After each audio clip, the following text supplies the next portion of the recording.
So hello, everyone. Welcome to this year's Storm the Boardroom event. As you have all probably noticed, this is a virtual event this year for Metro Edge due to COVID.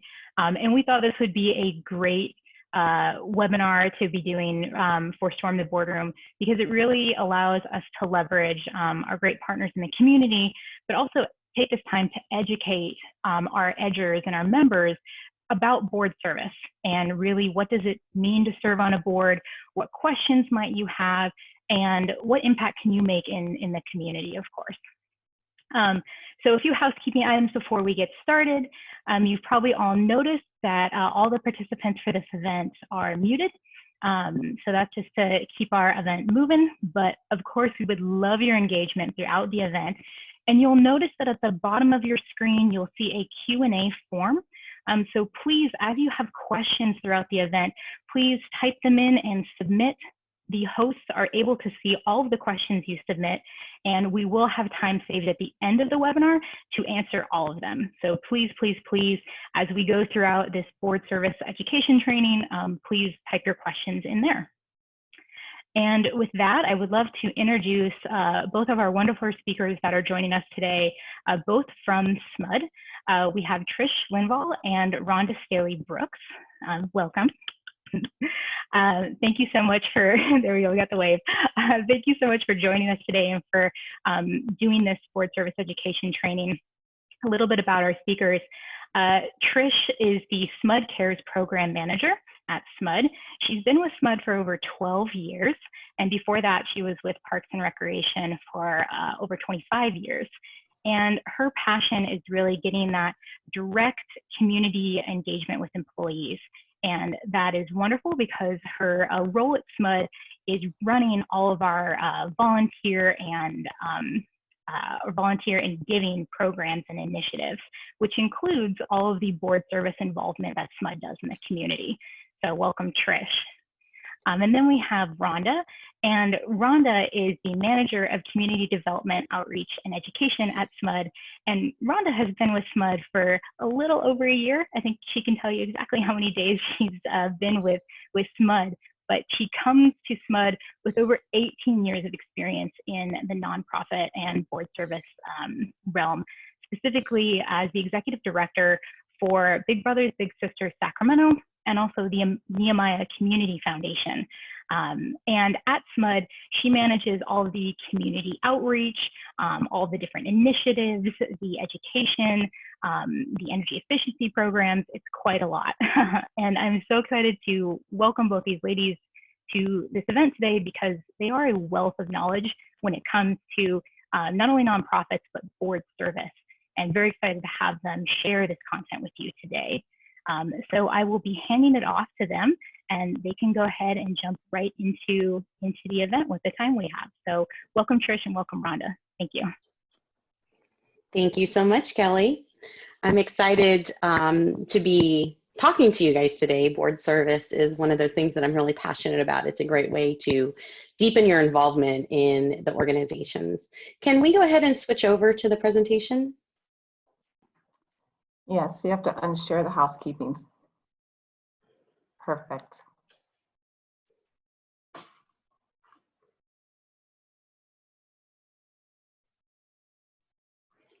Perfect.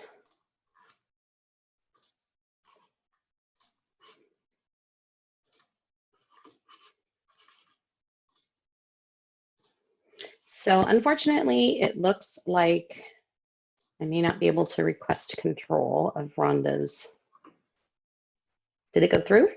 Yes, oh, excellent. Wonderful. It's always great when you start off with just a small glitch. So before we get started, I want to just tell you a little bit about SMUD. Rhonda, can you see if you can advance? Oh, there we go. So in case you're not familiar with SMUD, we are a not-for-profit community-owned electric service. So that means that we don't have any shareholders, and we are governed by a board. So this makes this very appropriate. We've been in the area in operation for over 70 years. And because we're not for profit, we're able to really focus on what is the best thing for our community. And we serve a huge area. It's the entire Sacramento region of about 628,000 customers. It's important to know that we're a not-for-profit community-owned utility when we talk about board service, because it's important to us that our employees have a deep engagement in the community. And we encourage them to volunteer. We encourage them to be engaged not only in SMUD, but in the community that they serve. And we believe that by encouraging this type of involvement, we can deepen the community value that SMUD can offer to all of our nonprofit partners. And it's also a way to make sure that our employees stay engaged. We know that employees who volunteer on behalf of their employer are also more engaged employees. Last year, we had 93 employees that contributed, oops, oh my goodness, what is happening? Well, you're getting a preview, aren't you?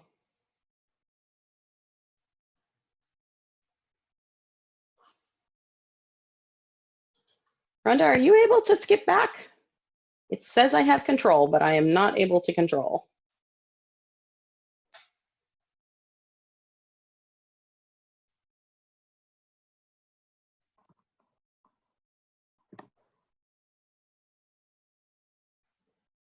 Okay, there we go. Perfect. So right now we have, like I said, about 93 employees serving on 153 organizational boards.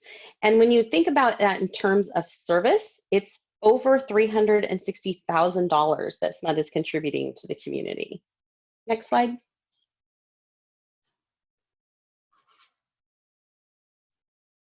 So we know you have questions, otherwise you wouldn't be in this webinar right now. And here's some of the things we're going to be talking about today.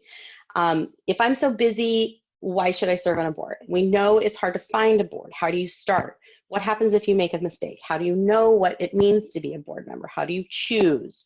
What kind of opportunities are out there? What kind of skills do you have to give? We're going to look at all of these things today. The impact of board service is very deep and it's sustainable. So this is a really good model to look at when you start thinking about how are you going to impact organizations. A lot of people can go out and do sort of one-time events and do volunteerism. As you move up this scale of skills and service, you can see that even though fewer people are able to contribute, it's actually a deeper and more meaningful impact. So a lot of people at the bottom can go out and kind of do that helpful hands volunteering. You can get 120 people out there to do a cleanup. Fewer people are going to be able to do volunteering that is skilled, but it may have a deeper impact. Same with pro bono service. When you start talking about board service, the number of people is definitely fewer, but it's going to be a longer, deeper, and more meaningful impact on the organization. So if you're looking at a way to really support that organization that you love, this is a great way to do it. So why serve? We know that you guys are really busy. So why think about board service? Number one, it's going to provide you with experience you might not be able to get otherwise. It might be really difficult to get some of this experience. It definitely increases your networking opportunities. You can work on your skills, your networking skills. You'll get introduced to people that maybe you might not have had access to before. And as I said previously, it's a much deeper impact than going out and volunteering at a one-time event. It boosts your professional skills and it really helps you be engaged in the community and in that nonprofit. There's a lot of benefits to board service, not only to you, but also to your employer and to the nonprofit, of course. The nonprofit may be able to benefit from some of your skills. If you're an accountant, you might be able to help them out with that. If your employer does some kind of support like sponsorship, they may look at supporting an organization that has an employee on the board differently than if they didn't. So at SMUD, this is one of the reasons that we ask our employees what they're involved in, because we want to support what our employees support. So we ask them every year, are you serving on a board? And if that organization applies for sponsorship, we may look at that in evaluating that. Benefits to the employee, we already talked about, the skill building, you're going to have some leadership opportunities, of course you're going to have networking skills, and then to the company. So as I mentioned before, employee engagement is deepened when we know that employees are engaged in the community.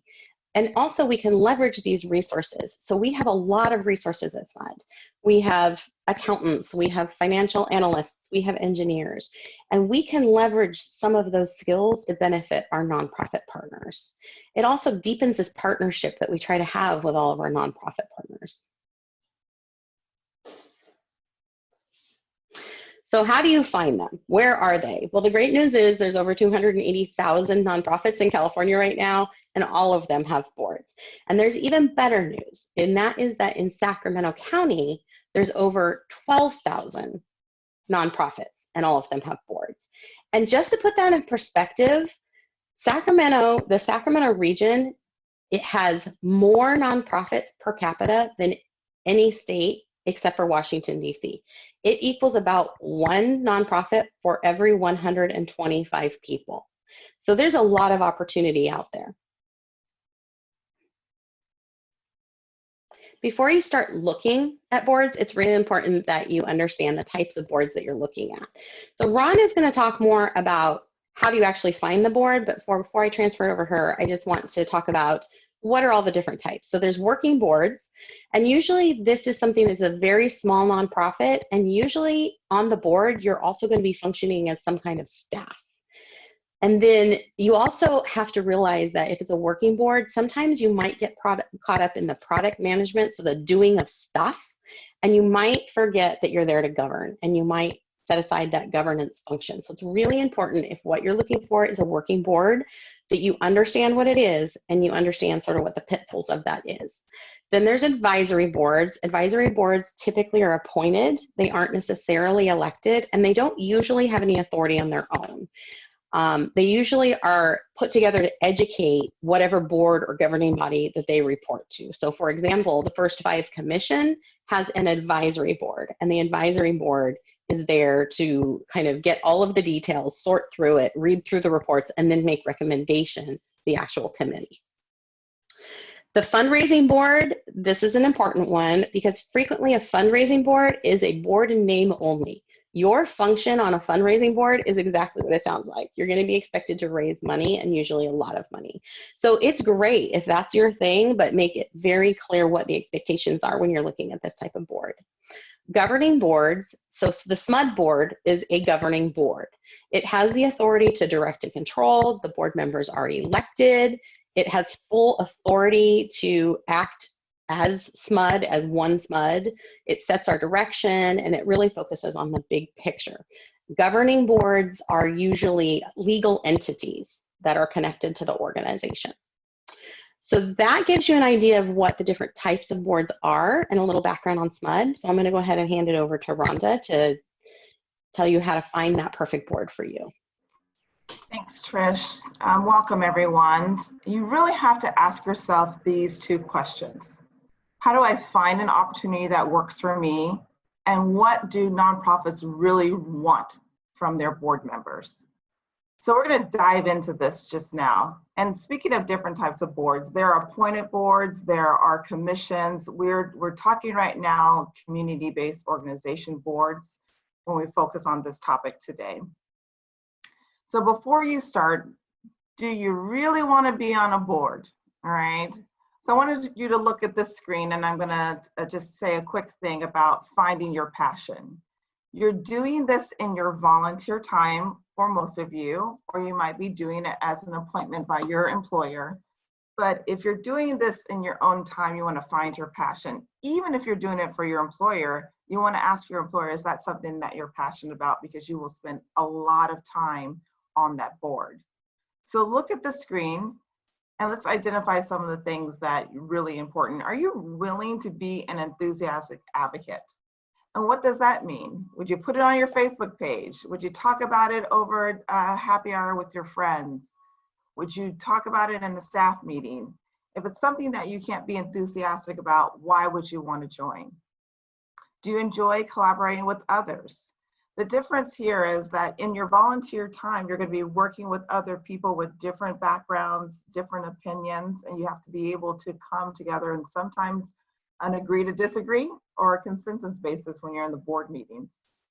And then do you have enough time for board service? When I was running Big Brothers Big Sisters, I was often hit with that question when I was out trying to recruit board members.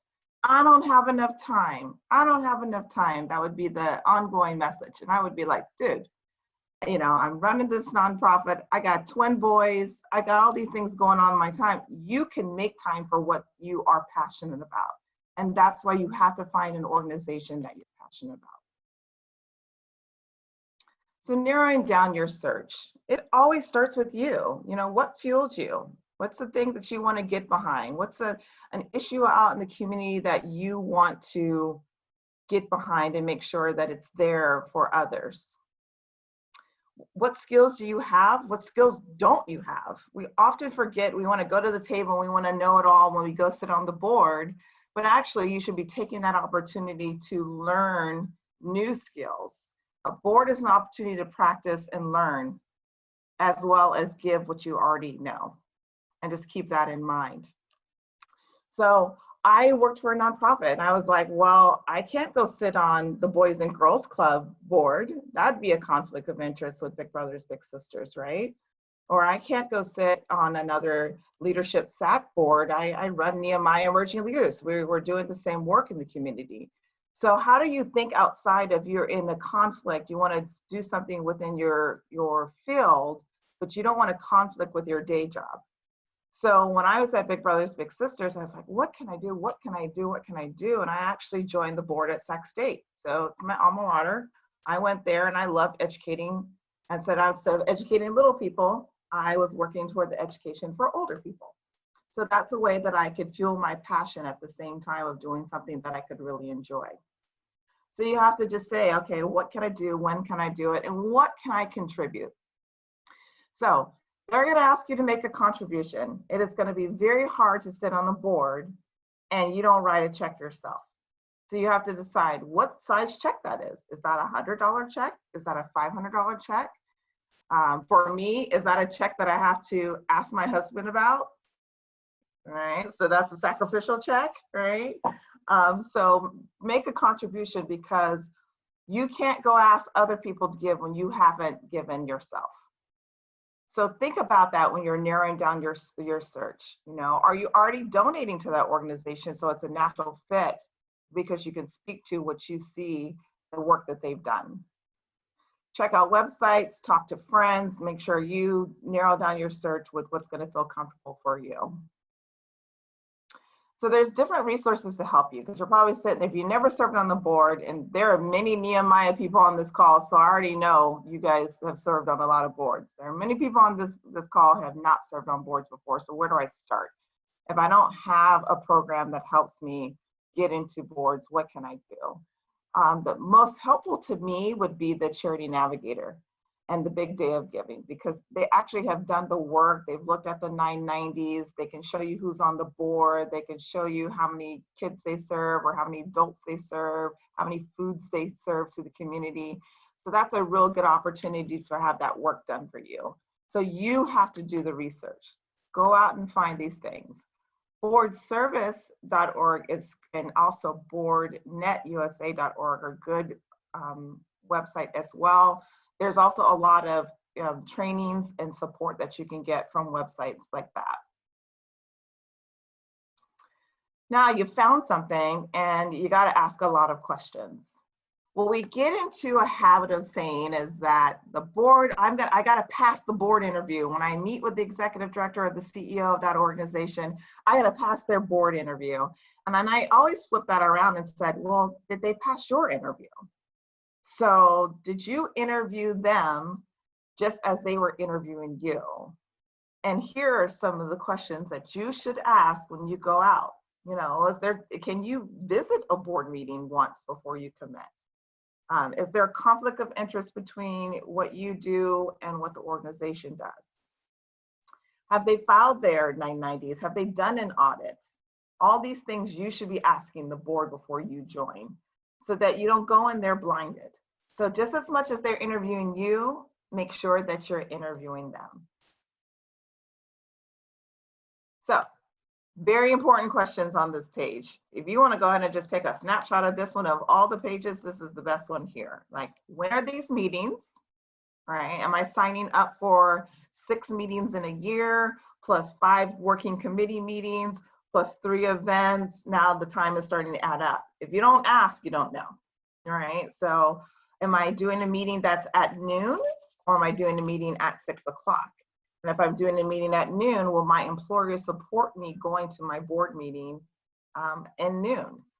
This is your free time, but sometimes it overlaps into your working day. So you want to ask those questions about meeting. You know, what's the buy-in? Is there a give or get, right? Do I donate and I got to go get money, or is my donation enough? I would like to say in this section is that a lot of board members that I've encountered in the past, they would say, well, my company gave $10,000, so I met my get. And I was like, yes, you did, but you still should give, right? You can't go ask for somebody for money that if you haven't written a check yourself. So it's give and get. And then liability. Biggest thing that people forget to check is the insurances. Board members are covered by an insurance called Directors and Officers, or D&O insurance. You want to make sure that any organization that you look at has D&O insurance. So what does that mean? Say you're in an organization and they are serving elders, and an elder is going after the organization because they didn't get the services that they needed, and they are trying to sue the organization. Essentially, they're going to try to sue the board members as well. That insurance will cover you as long as you're not negligent, right? And that's just in any situation, you want to make sure that there's insurance that covers the board members. Training is important. And I'm going to spend a lot of time on this training piece, because if you have never served on boards, or if you have served on boards and those boards are different, you've got to make sure that you're getting accurate training. It's nothing like going to your first board meeting and the first 6 months you have no idea what they're talking about, because no one has actually trained you on what the organization does and how you best fit within that organization. And then culture. Again, this is my free time. I don't want to spend 4 hours with people that I don't like, right? It's just like family. You know, if you don't want to go spend time with your in-laws, you just don't go. But a board that you sign up for, you're obligated to go to the meetings. So make sure that you are a good culture fit with regards to that organization. So now to your employer, because again, I would check with your employer first to see if they're okay with you serving on the board of your choice. In many cases, they're not going to care. It's your free time. Just make sure it doesn't overlap with your work. In some cases, it might behoove the employer for you to be on that board. So have that conversation with your uplines and make sure that they're okay with you serving on the board of your choice. And then you got to find out, will that meeting, for example, that's at 12 to 3 on a Friday be covered? Is that an in-kind check that your employer can give you, the time off to go serve on that board? If they give you that in-kind check, then now they're reinforcing that they're okay with you being on that board. So you want to clarify and not assume that you could just take the time off or it'll be paid for. So have that conversation with your employer. Conflicts of interest, again, I talked about the big brothers, big sisters, the Boys and Girls Club example. That would be a direct conflict of interest. We serve kids, we are always called each other's name, you know, all the same kind of, you know, donors that we go after, it would be a conflict.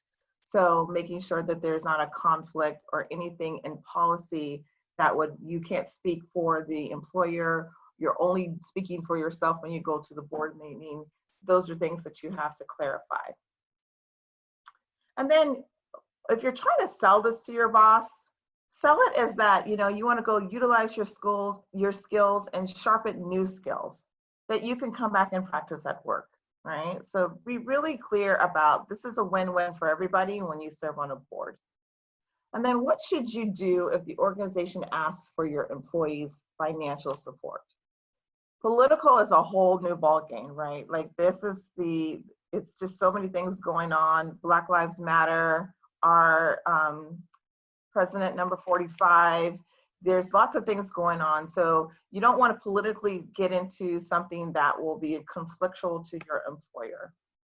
And also, your employer, you can't go and say, oh, my employee will give you $1,000 for your nonprofit, and then they don't follow through. So have those conversations in advance. So what are you looking for? If an organization is running in a deficit, and the way you can find that out is by looking at either their audit or their 990, you can find out how they're addressing that. So I would be sitting in a meeting with the organization X, and I would say, organization X, I see that you were in the red for $100,000 last year. You know, what happened, and what are you doing to address that in this new year? If you're comfortable on how they're addressing the fact that they're going to get out of this deficit, and you're ready to get in the fight with them to get them out of the deficit, sign up for that board. If you're uncomfortable with the answers, this is where you bless and release. You know, you thank them and you move on to your next board application. Do they have at least 5 board members? So most good governing boards have 5 board members or more. You don't want to be the lone wolf, right? You don't want to be the only board member. So make sure that you're looking at their board roster, looking at companies that they represent, seeing if there's anybody that you know on the board that you can make a personal call to see how that board is run. And then do a search. So Google their name, see if there's any stories out there, positive or negative. So you put it in there, you see all good things about this organization.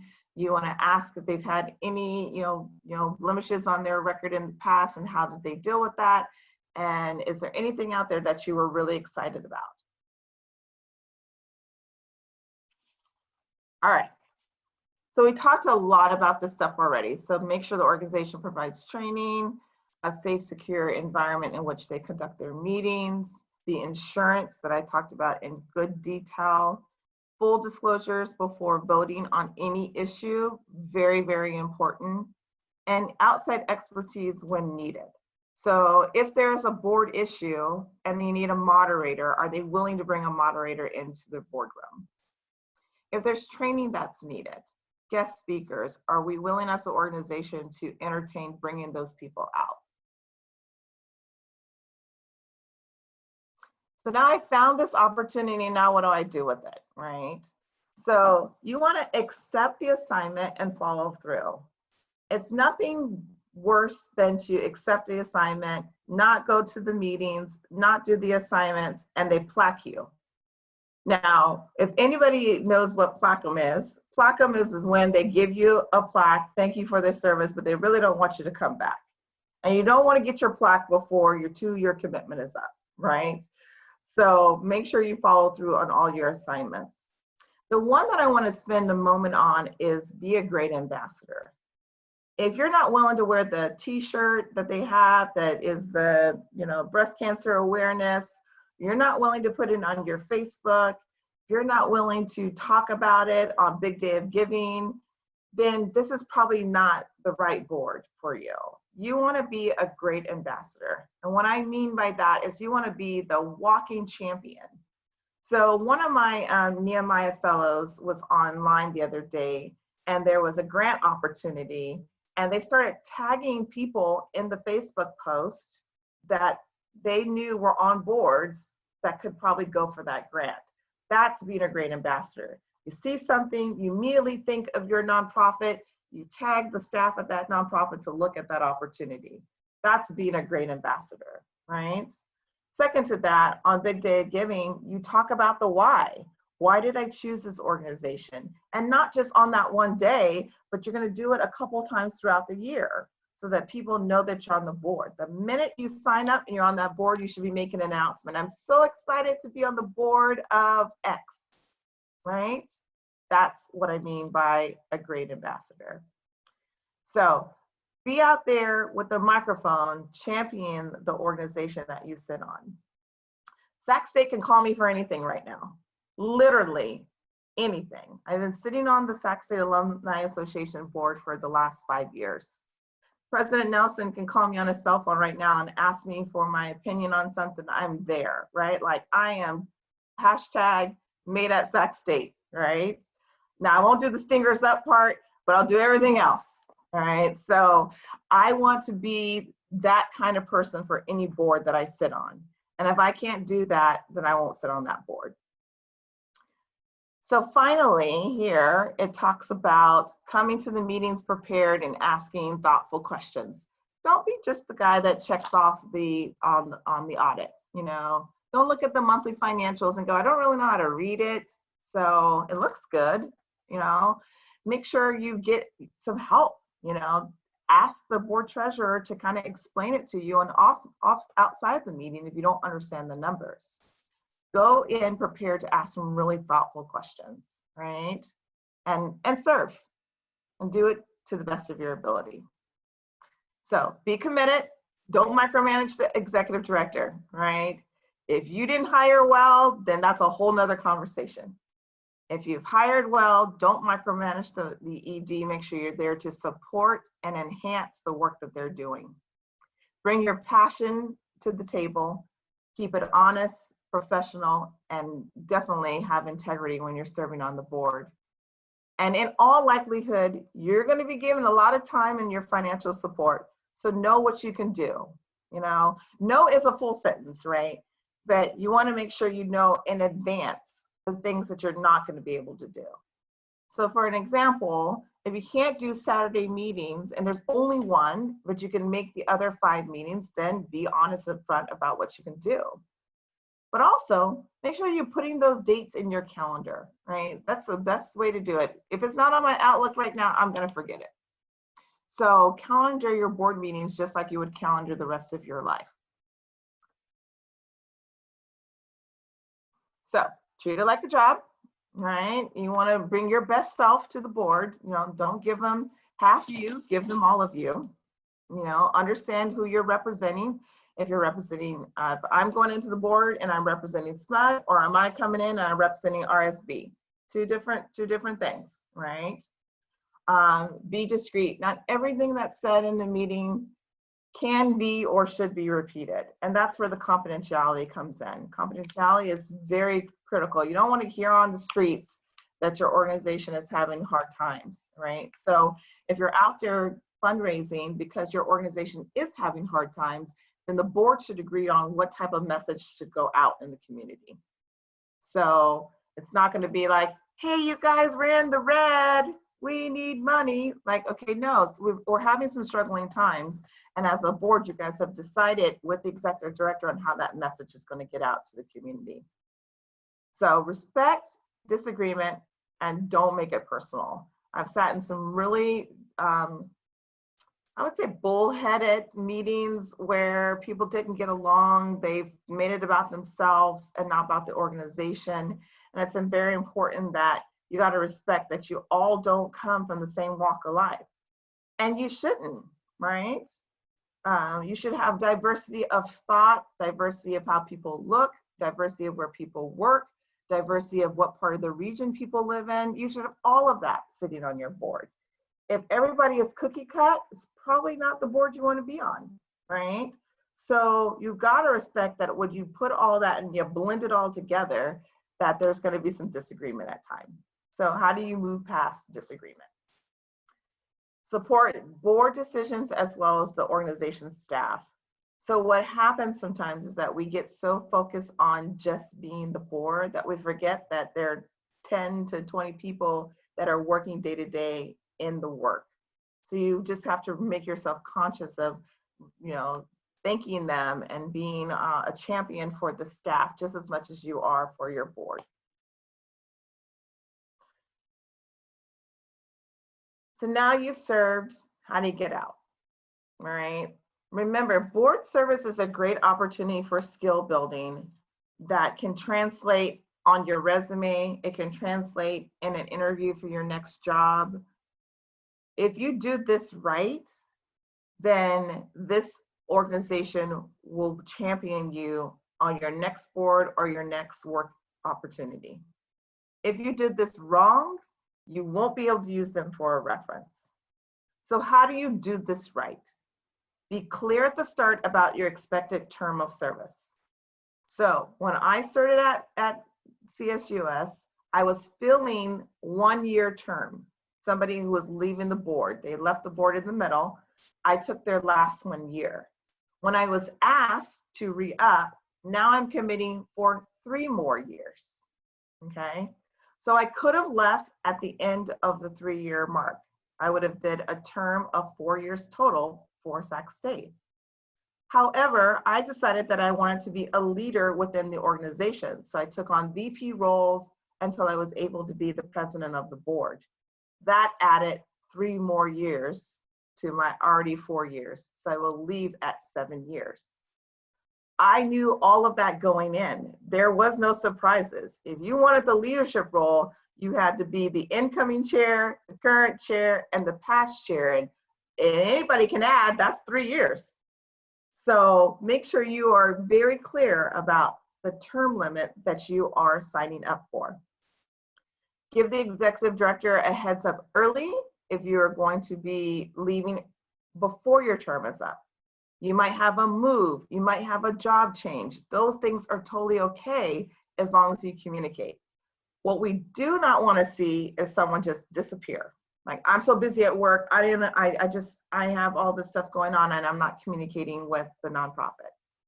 So give a heads up, kind of give some leadway, do it privately, and then it's a good time to exit for you. Have a formal end date and do a handoff, especially if you're in a leadership role. And regardless of the circumstances, you know, you want to go out as gracious as possible. If it's not working out for you, so I just gave you, everything's working well in the beginning, I did my term limits. The second example I gave you was, I got to get off the board because I'm so busy at work. This third one I'm going to give you is, this is not the board for me. They're not doing anything that they said that they were going to do. I am not happy on that board. I'm going to have a conversation with the executive director and let them know why I'm leaving. So you could be faced with any of these scenarios. The best thing is, you got to exit gracefully. You don't want to blow up that nonprofit on the front page of your Twitter account, right? You respect them enough not to do that. Do it as graceful as possible. So this quote is, if it excites you and scares you at the same time, it probably means you should do it. But also, reminder, do your research. I cannot say that enough. Interview them as much as they're interviewing you so that you make sure you're in the right spot. So thank you for having us. Trish and I are available to take your emails. I'm going to leave this here for a second as I hand it back over to Kelly. But Trish and I are available to take your emails. Personally, I went and called those numbers. We are working remotely. Welcome to my dining room.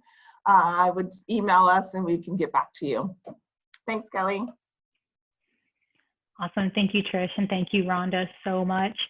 We do have some questions, so if you do have any more questions, continue to add them into the Q&A and we'll get to them.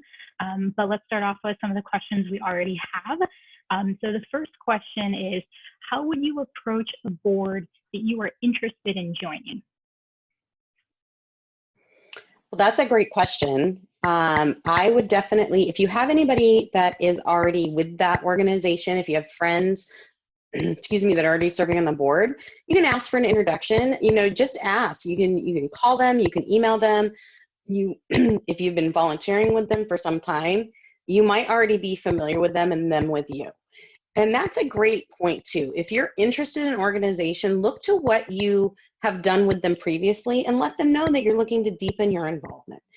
So I'm going to go ahead and hand that off to Rhonda to see if she has anything to add on that. Yeah, so I'm pretty aggressive in that respect, right? Like, if I want it, I'm just gonna go for it, right? And I would do exactly what Trish said. I'm gonna look at the board roster. I'm gonna see who's on that board who can make an introduction for me. If I don't know anybody on that board, now I'm hitting up my resource group and I'm like, hey, anybody know anybody in this circle? And so I'm doing that research in advance. I also look at their partners page, is where their sponsors are. You know, I'm looking to see, is my company on there? Or is there a company that my best friend works for that can get me some intel? Let me tell you, if you really want to be involved, volunteering in advance for that organization puts you in front of them. Donating to that organization in advance also put you in front with them, and they'll take your call. Excellent. And this next question actually kind of ties a little bit into what you were just saying, Rhonda, but a participant has asked, any advice for people who want to serve on a board but feel too inexperienced to contribute, perhaps? Well, you have to look at what you can contribute. I believe everybody can contribute in some way. You know, you're not going to jump to the Sac State board first off. You may want to start with a smaller nonprofit. And remember, going back to what Rhonda said about you're interviewing them as much as they're interviewing you, you're looking for that fit. So you definitely want to, you know, be honest and say, I haven't served on a board before, and here's some of the skills I'm looking to improve on, and can you help me? But you've really got to find that right connection. You've got to find the thing that you're passionate about. I would agree, Trish, and I was going to add that sometimes you sell yourself short. So I don't know who this person is, and I want you to email me right now, and I will have a coffee chat with you, because I'm going to want to look at your resume and see what you have done, right? And I can tell you right now, if you can get on Twitter, Snapchat, Facebook, every organization right now is suffering in the marketing department, right? So if you are well-versed in something like that, you're already an asset to an organization, you know? So you want to really stop selling yourself short and just put yourself out there, and then also go get trainings, right? So the Impact Foundry has a lot of trainings on how to be on a board. There's Board Source out there that a lot of trainings. You're going to uncover and tap into stuff that you probably never even thought about. That's great advice. Thank you. We do have some folks saying, thank you for the presentation. Thank you, it was wonderful. We have another question as well. In your opinion, what was one board experience that you really enjoyed and that taught you the most, and why was that so beneficial?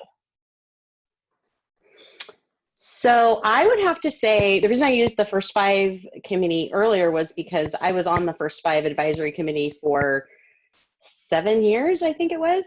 And I would go to that because I had had experience with small nonprofits, and I had worked public agencies for a long time as an employee, but to be on the other side of the fence was really beneficial to me, to see sort of all of the things that had to go into a decision for an organization that was going to affect the public and going to affect public funding. So we were not the board, we were not making the decision itself, we were making recommendations, but the commission generally went with what we recommended. And I did it fairly early in my career, and it really helped me learn about leadership. It helped me learn Robert's Rules of Order, because we had to follow everything very strictly because it was a public agency.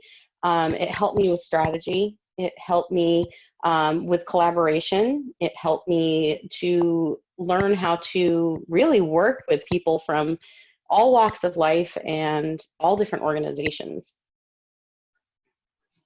I would go back to college when I was serving on the executive board for my sorority.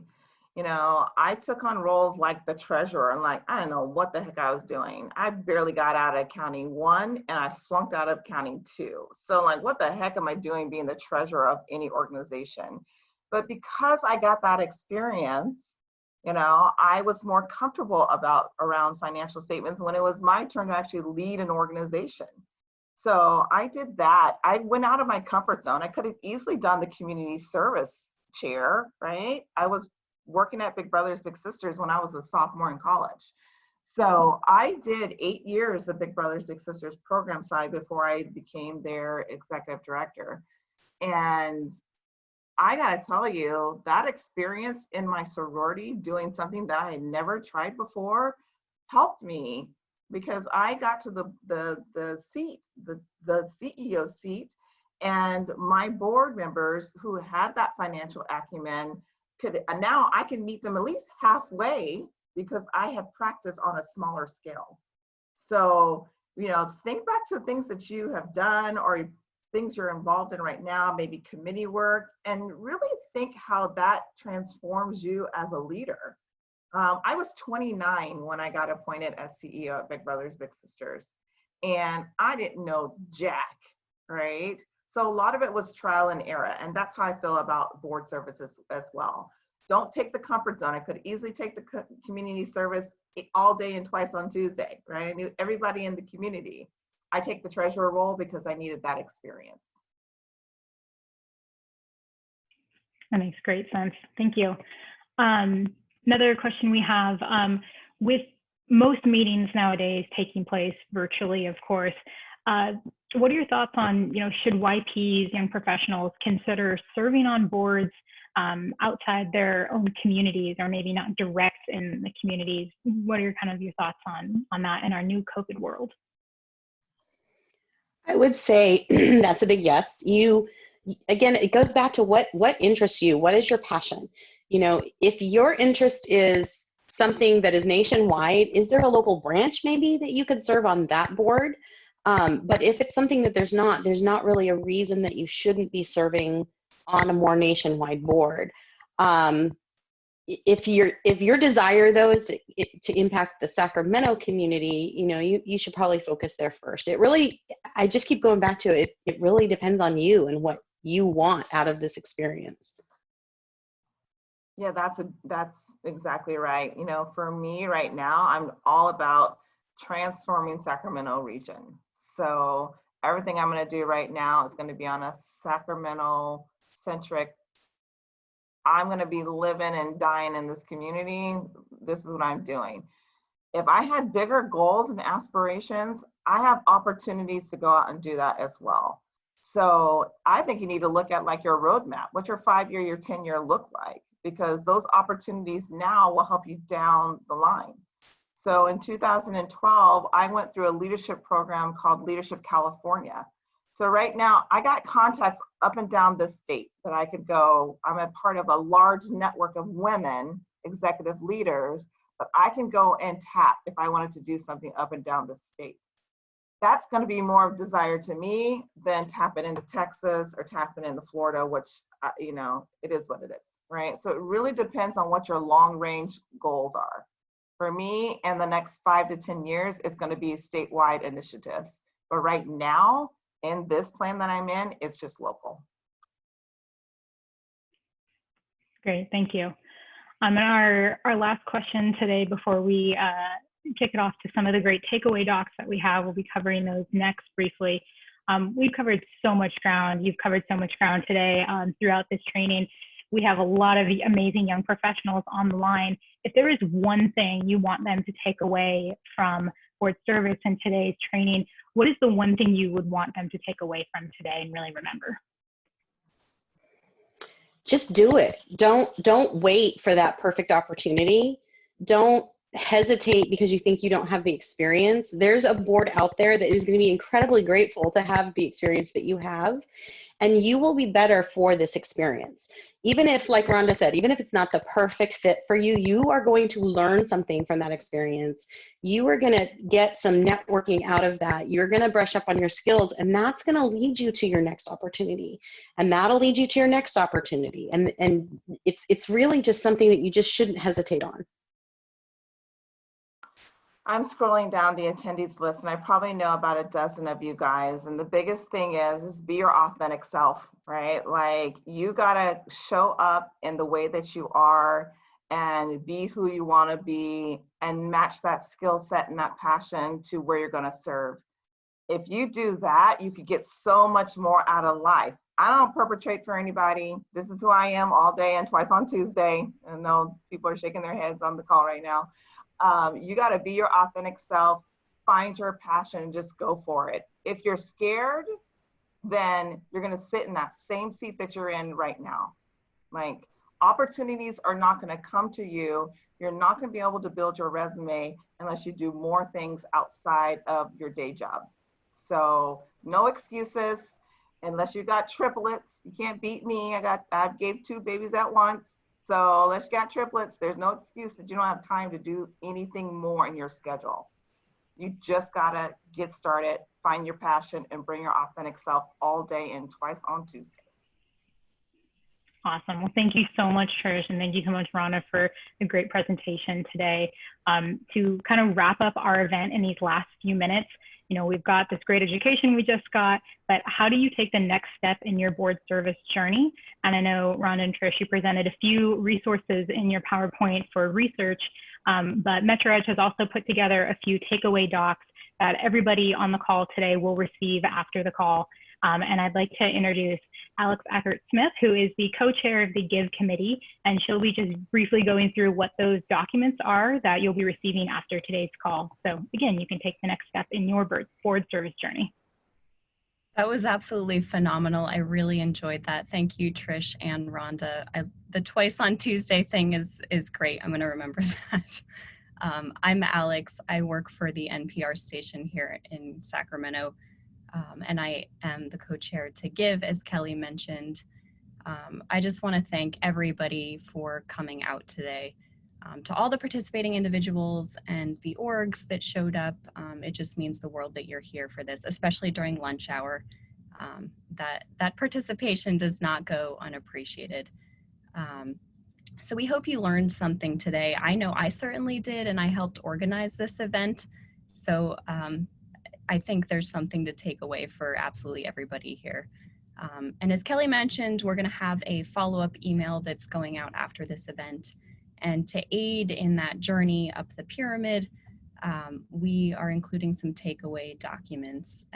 We've curated several for you. Hopefully you can reference them time and again and circle back to them. But our hope is that you can actually leverage these resources to find an organizational fit and make the connections needed to actually take that next step into your new leadership role. So the takeaway documents include an FAQ, and that will hopefully help clarify any outstanding questions that you have. There are actually like little icons in the FAQ that you can click on, and they will take you to external sources. I handpick sources that really speak to the particulars of being a young professional and serving on a board, not just the general experience of what it entails to get into that seat, but the particular challenges of being a young professional in this process. So definitely click on the icons in that. There's also going to be a shortlist in that email, and the shortlist has brief descriptions of 15 Sacramento-based orgs and their current needs. And I will read off the organizations that you will find on that list. They include Habitat for Humanity of Greater Sacramento, Juma Ventures, Single Moms Strong, Clara Performing Arts, Alchemist Community Development Corporation, Junior League of Sacramento, Breathe California Sacramento Region, Access Sacramento, the National Association of Women Business Owners, the Chat Center, Sacramento Central YMCA, 916 Inc., Reading Partners of Sacramento, the Food Literacy Center, and Wind Youth Services. So those 15 orgs were actually poised to be part of this event when it was still in person, and they very gracefully stuck with us through the entire reformatting process. It's been a long journey, but they have stuck with us through it all, and we are so grateful for that. So the curated shortlist does not actually include all of the orgs out there that are currently seeking leadership in Sacramento. It's just 15, but we really encourage you to connect with them because they are expecting some interaction with you. Reach out to 1 or 10, however many, speak to your passions. And it's just a starting block. It'll give you kind of a sense of the range of opportunities that are out there right now in our community. Some of them are actually seeking new board members, and others just are looking for, pro bono service or specialized volunteering. And the final document you will receive is a how-to on Big Day of Giving, which Rhonda mentioned several times. I cannot speak or say enough good things about Big Day of Giving, but they have this phenomenal search tool that you can utilize. We encourage you to use this how-to document to learn how to filter through 170 plus local organizations that are actually currently seeking board members. There are 170 last I checked, just in the Sacramento region. So definitely use that how-to slide and work your way through Big Day of Giving's website. And finally, last but not least, there will be a survey in the email. We hope that it's really short. We would love to hear your feedback, what you loved, what you didn't enjoy as much, or would like to see in next year's Storm the Boardroom. We understand that, you know, this is traditionally an in-person event, so we've done our best to make it virtual, and I absolutely had a great time today. So please give us your feedback with the survey, and thank you so much for being here today.